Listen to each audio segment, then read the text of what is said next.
बहुत भूख भी लगी है, कुछ खाने को दे दो ना माँ। हाय मेरी बेटी, सुबह से एक प्लेट बिरयानी भी नहीं बिकी, अब तेरे लिए खाना कैसे लाऊंगी? थोड़ा और इंतजार कर बेटी। अनुराधा के पास बिरयानी है, लेकिन अफसोस की बात उसमें वो अपनी बेटी को थोड़ी सी भी नहीं खिला सकती। गरीबों की मजबूरी ऐसी ही होती है। अनुराधा गरीब है, ऊपर से उसका नाम रतन था। रतन अनुराधा से बहुत प्यार करता था और हर रोज रेस्टोरेंट से अनुराधा के लिए कुछ न कुछ लाता था।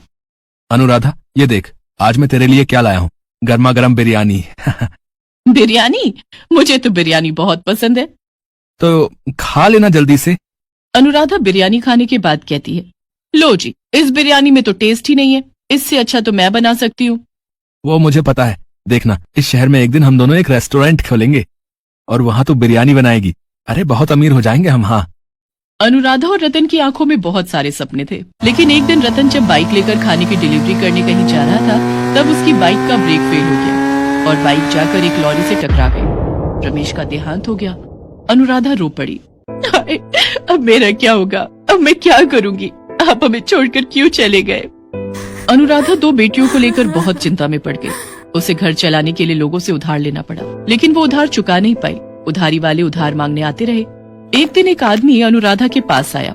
अनुराधा ने इस आदमी से भी उधार ले रखा था। अनुराधा, मेरे पैसे निकाल चल। क्षमा कीजिए साहब, आज मेरे पास पैसे नहीं है। बच्चों को कुछ खिला नहीं पाई 2 दिन से, आपको पैसे कहाँ से दूंगी? अच्छा, पैसे नहीं देगी तो दूसरा कुछ दे। चल मेरे साथ मेरे घर, माँ कसम और कभी पैसे नहीं मांगूंगा। ये बोलकर उस आदमी ने अनुराधा का हाथ पकड़ लिया। अनुराधा दया की भीख मांगने लगी। मुझे छोड़ दो साहब, मुझे छोड़ दो। लेकिन वो आदमी अनुराधा के साथ जबरदस्ती करता रहा। पूजा और पम्मी सो रहे थे।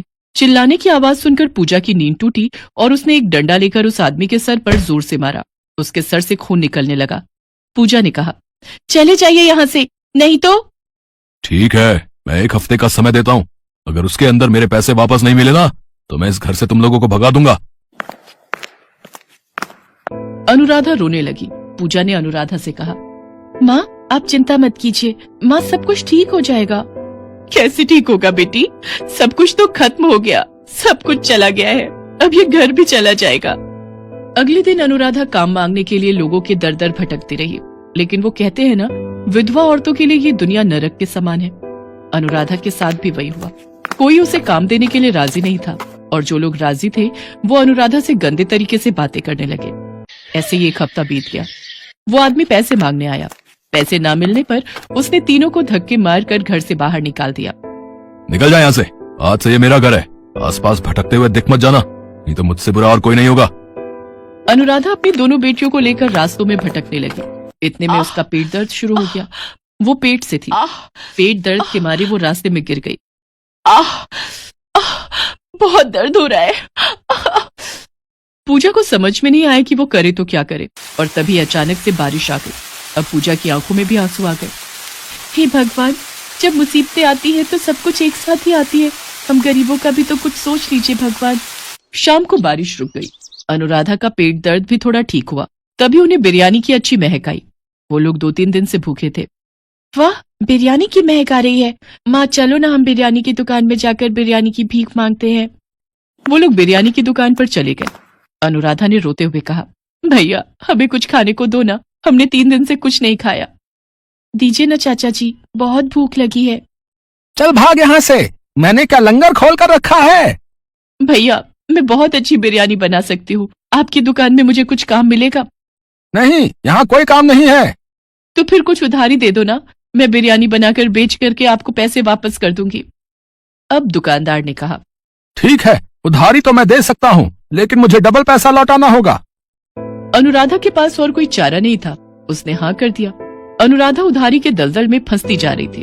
उसने दुकानदार से पैसा लिया और उन पैसों से बिरयानी बनाने का सामान खरीदा और फिर चिकन बिरयानी बनाकर रास्तों में बेचने निकली। लेकिन किसी ने उससे बिरयानी नहीं खरीदी। सभी बड़ी दुकानों से बिरयानी खरीदना चाहते हैं, कोई रास्ते की बिरयानी वाले से क्यों खरीद कर खाएगा? ऐसे ही शाम हो गई। अनुराधा की एक प्लेट भी बिरयानी नहीं बिकी। वो दुखी होकर एक पेड़ के नीचे जाकर बैठ गई और रोने लगी। एक आखिरी कोशिश की थी मैंने, लेकिन वो भी पानी में चला गया। अब कल तक तो ये बिरयानी खराब हो जाएगी। तभी एक बूढ़ी औरत वहां पर आई और उसने कहा, बेटी मुझे कुछ खाने को दोगी? मैं भूखी हूँ, मेरे पास पैसे भी नहीं है। भूख? हाँ माँ जी, भूख क्या होती है वो हमसे बेहतर कौन जान सकता है। आइए एक साथ बिरयानी खाते हैं।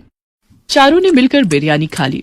खाना खाने के बाद उस बूढ़ी ने कहा, बेटी तुम बहुत दयालु हो।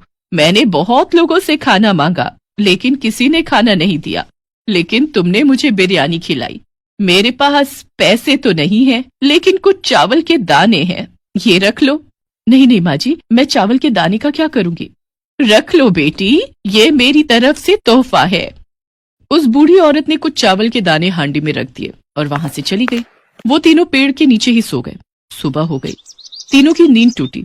अनुराधा ने कहा, चल बेटी, सिर्फ ये हांडी ही बची है, इसे लौटा देते हैं और थोड़ा गाली खा लेते हैं। हाँ माँ दीजिए, मैं इस हांडी को उठाती हूँ, हल्का ही होगा। पूजा उस हांडी को उठाने गई तो देखा कि वो हांडी बहुत ज्यादा भारी है। वो चौंक गई, अरे हांडी तो खाली होनी चाहिए, तो फिर ये हांडी इतनी भारी क्यों है। हट जा, देखो जरा। अनुराधा ने हांडी का ढक्कन खोला तो वो चौंक गई। उसने देखा कि हांडी के अंदर चमचमाती सोने की बिरयानी भरी पड़ी है। अरे ये क्या, सोने की बिरयानी? क्या सोने की बिरयानी? वाह माँ, लेकिन ये आया कहाँ से? भगवान ने हमारी मदद की है बेटी, कल की वो बूढ़ी औरत जरूर कोई देवी ही होंगी। हमारा सारा दुख खत्म हो गया बेटी, हम अमीर हो गए। वो लोग खुशी से झूम उठे। अनुराधा ने सारा उधार चुका दिया। उसके बाद उसने एक घर खरीद लिया और घर के साथ ही एक बिरयानी का रेस्टोरेंट भी खोल लिया। लोग अनुराधा के हाथों की बिरयानी खाकर फिदा हो गए। कुछ महीने बाद अनुराधा का एक बेटा हुआ और ऐसे ही सभी मिलकर खुशी खुशी रहने लगे।